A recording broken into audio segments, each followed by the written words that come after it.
dear friends, welcome to the class of the Registration Act 1908. So today we will cover again three sections, section 31, 32 and 32A. अभी तक हम till section 30 अपने registration act के बहुत important sections cover कर चुके हैं. It is very very important act. Again I am saying to आप कोई भी session skip नहीं कीजिए. बहुत important आपको explanation भी साथ साथ मिल रही है with examples. तो आपको एक एक सेशन को बहुत अच्छे से रिवाइज करना है, राइट? सो सेक्शन 31 से स्टार्ट करते हैं. सबसे पहले इट सेज रजिस्ट्रेशन और acceptance at the private residence. ठीक है, अभी तक हमने पढ़ा है और होता भी ऐसा है कि जब भी किसी पार्टी को या पर्सन को अपना कोई भी डॉक्यूमेंट रजिस्टर करवाना है तो he have to go to this registrar office, right बच्चे, he has to go to registrar office. But कुछ circumstances ऐसे भी आ जाते हैं कि जब रजिस्ट्रार को खुद ऐसा लगता है कि डॉक्यूमेंट का रजिस्ट्रेशन या एक्सेप्टेंस अगर नीड ऐसी अराइज हो जाती है तो प्राइवेट रेजिडेंस पर भी एक्सेप्ट कर लिया जाता है. Okay, so in ordinary cases we have seen that registration or deposit of the documents under this registration act shall be made only at the office, है ना? यही आपका स्टेटमेंट कह रही है. एंड ऑफिस में भी किससे होती है? बाय द ऑफिसर, जो ऑथराइज्ड होते हैं ना, वही ऑफिसर एक्सेप्ट करते हैं हु हैव द अथॉरिटी. और ऑथराइज्ड ऑफिसर्स के पास आप जाते हो टू सबमिट योर डॉक्यूमेंट्स. वो आपके डॉक्यूमेंट्स को एक्सेप्ट करना है या रजिस्टर करना है, वहीं पर करते हैं. बट इसकी एक एक्सेप्शन दी गई है इस बात की या इस रूल की, जो कि एक्सेप्शन आपकी सेक्शन 31 कहता है. तो एक्सेप्शन सेक्शन 31 क्या कहता है? That such officer may on special cause, ये चीज याद रखना है. स्पेशल कोज मींस सर्कमस्टांस ऐसा होना चाहिए जो कि एक स्पेसिफिक सर्कमस्टांस है, नॉट ऑर्डिनरी. ओके, ऑर्डिनरी नहीं लग रहा है और आपको ऐसा लग रहा है कि यस अब जो है वो क्रूशियल सिचुएशन है कि अभी नहीं किया तो ये रजिस्ट्रेशन फिर नहीं होगा, अभी एक्सेप्ट नहीं किया तो ये बाद में डिले हो जाएगा और उसको अभी करना ही जरूरी है. Okay, so that is special cause. और स्पेशल कोज अगर ऐसा ऑफिसर को लगता है to attend at the residence of any person desiring to present a document, या तो उनके पर्सन के रेजिडेंस पे जाके डॉक्यूमेंट को एक्सेप्ट करना है, या कोई डिपॉजिट ऑफ विल है, पर्सन बिल्कुल लास्ट स्टेज पे है और वो अपनी विल को रजिस्टर करवाना चाहता है, विल को देना चाहता है, तो वहां पर स्पेशल कोज अप्लाई होता है. और सेक्शन 31 कहता है in that case private residence पर भी रजिस्ट्रेशन किया जाएगा. Okay, so in extra ordinary cases registration can be validly done. और जो रजिस्ट्रेशन होता है ये एक वैलिड रजिस्ट्रेशन है, right? It can be done at the places other than the office of the registering officer or residence of the person से भी अगर वो दूर का प्लेस है उस पे हो जाएगा. अब इसमें बच्चे एक केस रहा है उदय भान सिंह वर्सेस बसदेव सिंह. ठीक है, AIR 1920 का है और उसमें बोला गया, ध्यान से सुनिएगा, that registration in an ambulance car, court house और इन अ ट्रेन और एट रेलवे स्टेशन, अगर बहुत ज्यादा नीड अराइज हो गई है during the journey, when there is a necessity, special cause क्या बोला है इन्होंने? necessity है, then that registration is not invalid, वो invalid नहीं होगा, वो valid कैटेगरी में ही registration आएगा.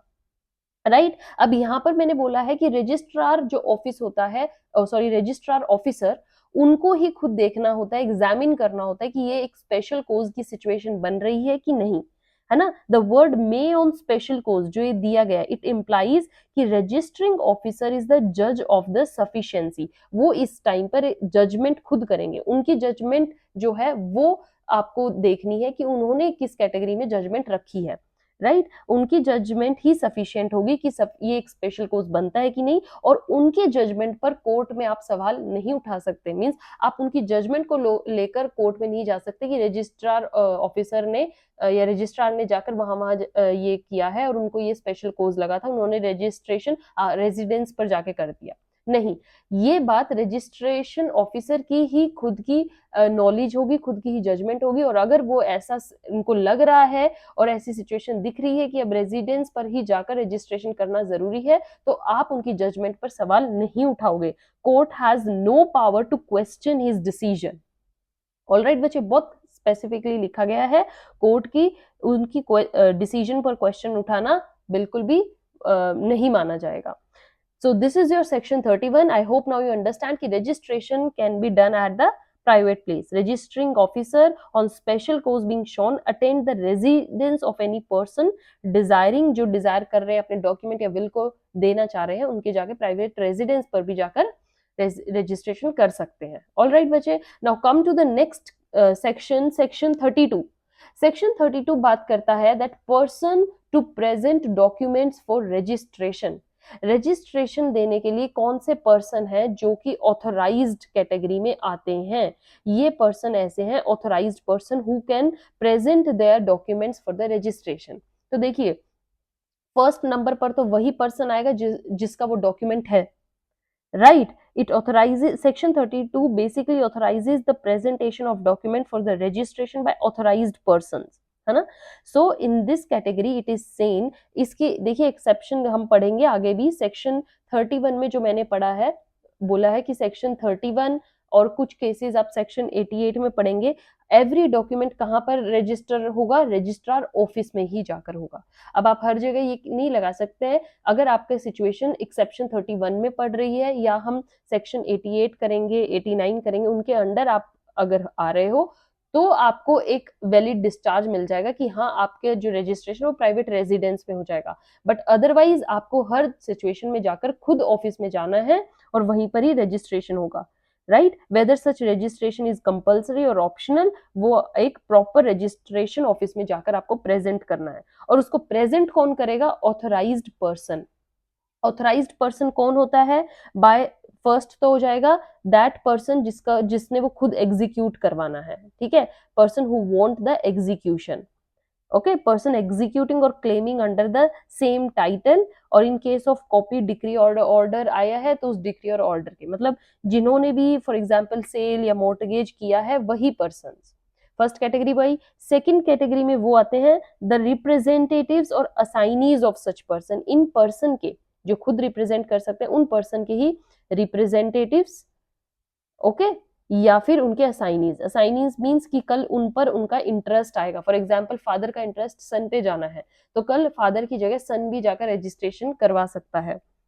और थर्ड कैटेगरी में कौन आते हैं, agents, okay, by the agent of such person who is duly authorised, जिनके पास फुल पावर है उस पर्सन के डॉक्यूमेंट्स को प्रेजेंट करने की. सो बेसिकली सेक्शन 32 एक तरीके से बच्चे प्रिवेंट द आउटसाइडर्स, कोई भी आउटसाइडर आकर रजिस्ट्रेशन नहीं करवा सकता है. 32 उन लोगों पर लिमिटेशन लगाता है जो कोई भी आउटसाइडर है और आकर बाय चांस रजिस्ट्रेशन करवाए.